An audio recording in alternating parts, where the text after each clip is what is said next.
here in London with the kids this week. I'm going to tell you what the kids loved, what they didn't like, and what we're seeing here in London. London, big city, a lot of things to do. Also a very expensive place to visit if you're with a family. But there's a lot of charm here as you see the Tower Bridge in the background. In this video, I'm going to walk you through the attractions and tell you what is a must-see and what is just a maybe-see. Oh, I am walking on the right. Crap! Jacob says I'm breaking the rules. One thing I always recommend as a must-do whenever you visit a big city for the first time, and especially if you're with a group like a big family, go on a bus tour. These hop-on, hop-off bus tours are a great way to familiarize yourself with the city. You can kind of get a feel for things, and you can plan out the rest of your week based on what you saw that first day. Now, our first morning in London, we set out as a family to find the perfect bus tour. That was going to be our big activity for the day, and everybody had an opinion on which one was best. And with so many of us in a group, immediately we attracted the attention of several salespeople. They were quick to pitch us on why their bus was best. Ultimately, it came down to 4 different options. You have the Toot buses, you have the city sightseeing tour buses, you have the big buses, you also have buses run by a company called Golden Tours, but those buses aren't gold, they're blue. We spent about 20 minutes deliberating before finally coming to a conclusion. What do you say, Jacob? What's your vote? I want this one. You want the blue one? Okay. 4th bus in a row. That's a pretty compelling pitch. Okay, we're going big bus. Ultimately, we made the decision to go with the big bus, and a big factor was that we were standing on this corner near the Tower of London, and big bus came by most frequently. We started counting, and we're like, hey, there's another big bus. So that helped us make our decision. I think if you want the red bus, the city sightseeing buses are red, and so they kind of pitched that, hey, that's kind of the authentic vintage London bus. The blue buses operated by Golden Tours, that's kind of the budget option. And the Toot buses seemed nice, but we didn't see very many pass by. So we ended up with the big bus, and we liked our decision. Regardless of which one you choose, they're all pretty much the same. You get on, they give you a little headset, you can plug it in and listen to a pre-recorded message that talks about the attractions. They do range in price a little bit, between about £30 and £40. Remember, that's per person, and £1 is considerably more than €1 or a US dollar, so you want to check the exchange rate. But they all take similar loops around the city, and you're going to have a good experience, I think, unless it's a real rainy day. One of the perks of going on a bus tour is you get some great views of the city. You go up on the roof and you're kind of above everything. You're 15, 20 feet above everybody, and so you get some good pictures. Have your camera ready, because you're going to go and pass by the Westminster Abbey and Big Ben, and then a few minutes later you're going to do a loop around. You're going to be on Regent Street. Remember, London is a fairly condensed city. It's not quite as spread out as other places like Berlin. You'll go around the corner and you'll see something new. A little bit later, you cross over Tower Bridge, as shown here. Now, admittedly, the bus tour may not be for everybody, but again, if it's your first time, it's a good option as you get to know the city. If the bus tour is a must-do, the river cruise is a maybe-do, but a strong maybe. It's a 2.5-mile float down the Thames River from the Westminster Bridge down to the Tower Bridge. It doesn't really take that long. I wasn't looking at the clock, but it seems like it was about 30 minutes long, if even that. You do get a good perspective of the city. You also have a live tour guide. In our case, the tour guide was kind of funny, had a few jokes, had some trivia. You can usually get tickets as part of your bus tour, so just keep an eye out for a bundled deal. It's even been. Next up is the British Museum, generally considered one of the world's great museums. If you've never been here before and you're in London for more than 48 hours, I would definitely say a must-do. You'll want to book your tickets ahead of time, and this is the perfect thing to do if it's a little bit rainy. If you know it's going to rain a couple days out, book your tickets here. Of course, this museum best known perhaps for the Rosetta Stone. And you can walk by the Rosetta Stone. It's in a prominent location. Only takes 4 or 5 minutes to kind of look at it and then move on. And you can also go and check out some of the other antiquities, whether they're from ancient Greece or from the South Pacific or from so many other places. The British Museum is certainly a worthwhile visit.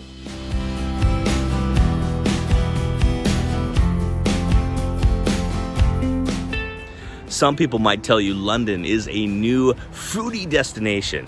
That might be going a little bit too far in my opinion. It's not that there's no good food here. You are gonna find some delicious food. Fish and chips are good, Asian food, pretty good, especially Indian curry, delicious. Where I think you miss is if you go in to just a random restaurant or find some street food. If you're in Paris, chances are it's gonna be delicious. But here in London, it's hit and miss. You can find some delicious food or you can completely flat out miss it. I've been to London and the UK a lot over the years. As far as I'm concerned, this place gets a big maybe when it comes to food. Some things like these meat pies that were award-winning look really good. In reality, they weren't that great. Stick with the fish and chips. Curry's pretty good. Sometimes you find a delicious roast beef dinner, but this is not France or Italy. Every meal you have is not going to be great. One place that's a must visit is St. Paul's Cathedral that you see here. If you're an American, this may look familiar. It looks a lot like our U.S. Capitol. Up until the mid-1960s, the dome was the tallest structure in London. Now you go inside this cathedral and it is very beautiful. You look up at the rotunda and there's some beautiful paintings and murals on the ceiling. But where this place really stands out is when you go downstairs into the crypt and you find some of the great national heroes, including the Duke of Wellington, who defeated Napoleon at the Battle of Waterloo. You also have Lord Horatio Nelson, who is the famous naval admiral who won the Battle of Trafalgar against the Spanish and French. Next, you're going to want to climb up to the dome. You're going to have to navigate a lot of steps, but once you get to the top, the view is worth it. This is a unique perspective of London. You look to the east and you see the skyscrapers. You're looking towards the Tower of London. You can see the Shard. And then you look to the west. You can see the House of Parliament, Westminster Abbey in the distance. Now, you're not extremely high up. I think about 280 feet is what I understand. But the perspective and the central location make it worth it. It's a great place to capture some pictures. If you want to see a view from higher up, you can always visit the Shard. The Shard is the tallest building in the UK. It's about 1,000 feet tall. It's not terribly far from Tower Bridge. Now, it costs over £30 to go to the top. Great view, but I have this down as a maybe on my list. When I went, I liked it, but it's not a historical building. This place just opened up in 2013. Next up is a place you're probably going to spend a lot of time in, and that is Piccadilly Circus and the West End. Now, the West End is kind of a broader area. It includes Piccadilly Circus as well as Regent Street, Leicester Square, Trafalgar Square, and a lot of the surrounding areas which have a lot of shopping, a lot of restaurants. This is the tourist hub of London, very comparable to the Broadway and Times Square area in New York City. There's always a ton of people here. You'll find everything from high-end luxury shopping to cheap souvenir shops. You'll also see crowds forming around buskers and street performers. Now, the West End is a must visit, and another thing you should know is this is the hub of the theater district.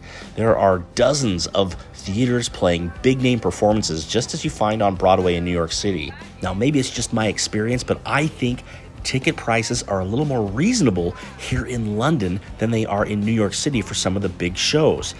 So check the prices, see for yourself, but We went together as a family. They don't let you film, but the theater itself is spectacular, and we had a great night seeing Phantom of the Opera. If you like theater and budget allows, going to a show in the West End is a must-do. One thing I've noticed when staying in London is most of the time my hotel is not in the West End. In fact, it seems like most of the hotels are not right there near that touristy district. Some are. You can stay in some places like that, but you may be staying a little bit further outside that central area, but that's okay because you have the Tube, also known as the London Underground. This is probably one of the most famous subway systems in the world, and it works great. It's easy to get around everywhere you want to go. You don't really need a car in London. Just take the Tube. And of course, be sure to mind the gap. Now, if you like theater, another place you've got to check out is Shakespeare's Globe, a must visit. Located on the south bank of the Thames River, you can get here easy by taking the Tube. This is a great place to catch a live show. This theater was built in 1997. It's an authentic recreation of a Shakespeare open-air theater. There's shows playing here all the time, and here's the real kicker. You can get tickets, standing room only tickets, for as little as £5. You will be standing on your feet for quite a while, or you can spend more and reserve a seat. Now, we were so impressed with the quality of the production and the acting. I wasn't allowed to film any of it and show you in this video, but you're not going to find a better value for the money for live performance anywhere in London. There are a couple of famous parks in London, Green Park, and then right next to it is Hyde Park. In fact, you're looking at an aerial view of Hyde Park. Now, these are places that I say you maybe want to visit.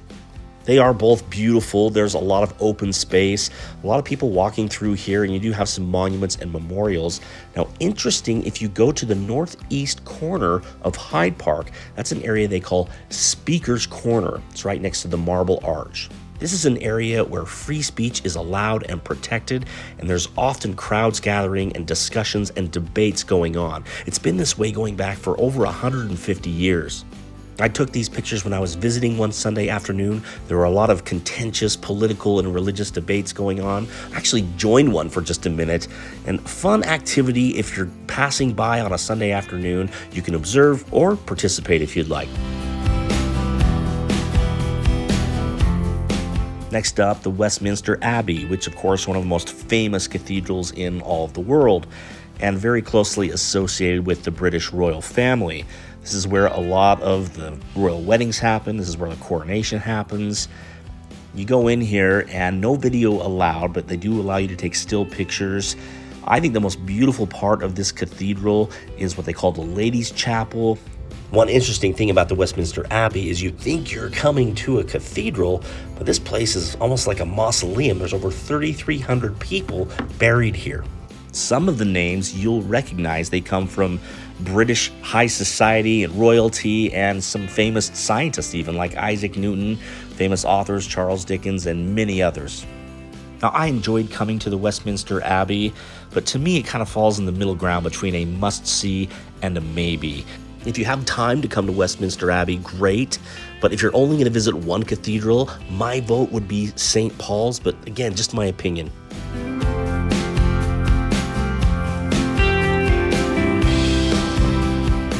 Next, we have the Churchill War Rooms. Now, if you love history, this might be near the top of your list as a must visit. It was for me. Essentially what this is, just a bunker, but really fascinating to go and see the different areas where Churchill and his war ministry prosecuted World War II. Literally from the moment the war started in 1939 all the way until they turned off the lights in August of 1945. You get to see a lot of rooms like this, the living quarters for Churchill and his staff. They have a lot of conference rooms you can kind of look at.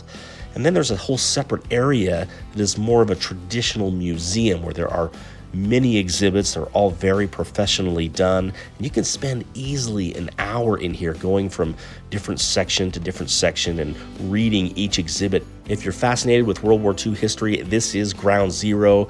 You're going to love this place. As interesting as the museum was, I really liked seeing the authentic rooms.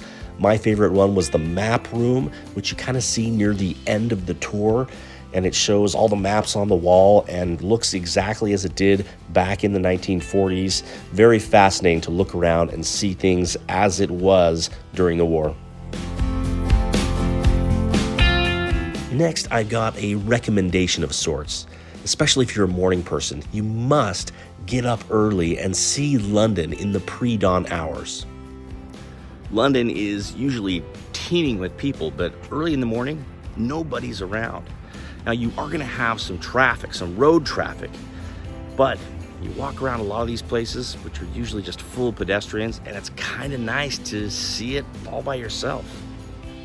Now, this recommendation works best if you come during the summer months. Remember, London is so far north, it gets bright around 5 in the morning if you come in June and July. So set your alarm early, grab some walking shoes, and then head out to the Tower Bridge or the Tower of London or the House of Parliament, or walk along the River Thames and enjoy the scenery all to yourself. Take some good pictures.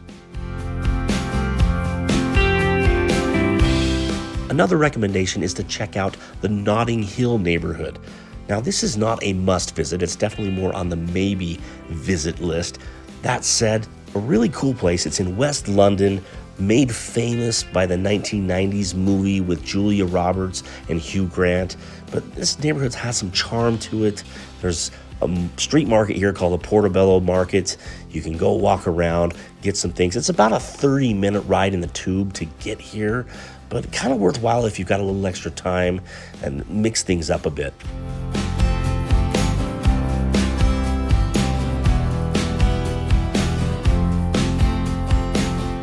Next, we have the famous Tower of London. And of course, this is another must-visit place. This castle plays a huge role in the history of Great Britain. So grab a map. It's a huge complex. You're going to spend at least a couple of hours here. And it's kind of expensive, about £33 for an adult to come visit. There's a lot of crowds. It's going to be long lines here, but you've got to check out the Tower of London. This place was originally built by William the Conqueror after the Norman conquest of 1066. This was the royal residence for like 500 years. It also served as a treasury, an armory, and a prison, of course.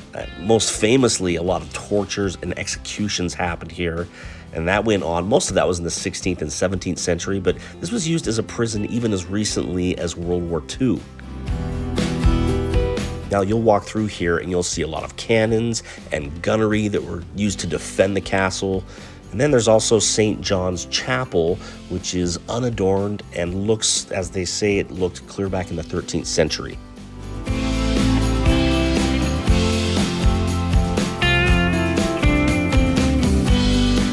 Now, one reason you come to the Tower of London is you're going to want to see the crown jewels, but you're going to probably have to wait in a long line, sometimes 30 to 40 minutes in the summertime. But once you get inside, there are a lot of crown jewels to look at. Of course, they don't let you take pictures. These pictures here are just stock photos, but they kind of look like the crown jewels, at least how I remember them. It takes maybe 15 or 20 minutes to walk through here, and then at the end, I kind of found this funny. They ask you for a donation. They want you to contribute to help preserve and protect the crown jewels even more. I guess the £33 entry fee is not doing the job. So there you have it. You can contribute to protect the crown jewels of one of the most wealthy institutions on the planet. I can't think of a more worthy charity. You're smart, Alex. Wrapping up this video, I will just say London is a remarkable place steeped in history. I've given you a lot of recommendations. If I had to give you my top 4, I would say go on a bus tour, go to St. Paul's Cathedral, visit the Churchill War Rooms, and then spend some fun time in the West End. Altogether, you're gonna love London.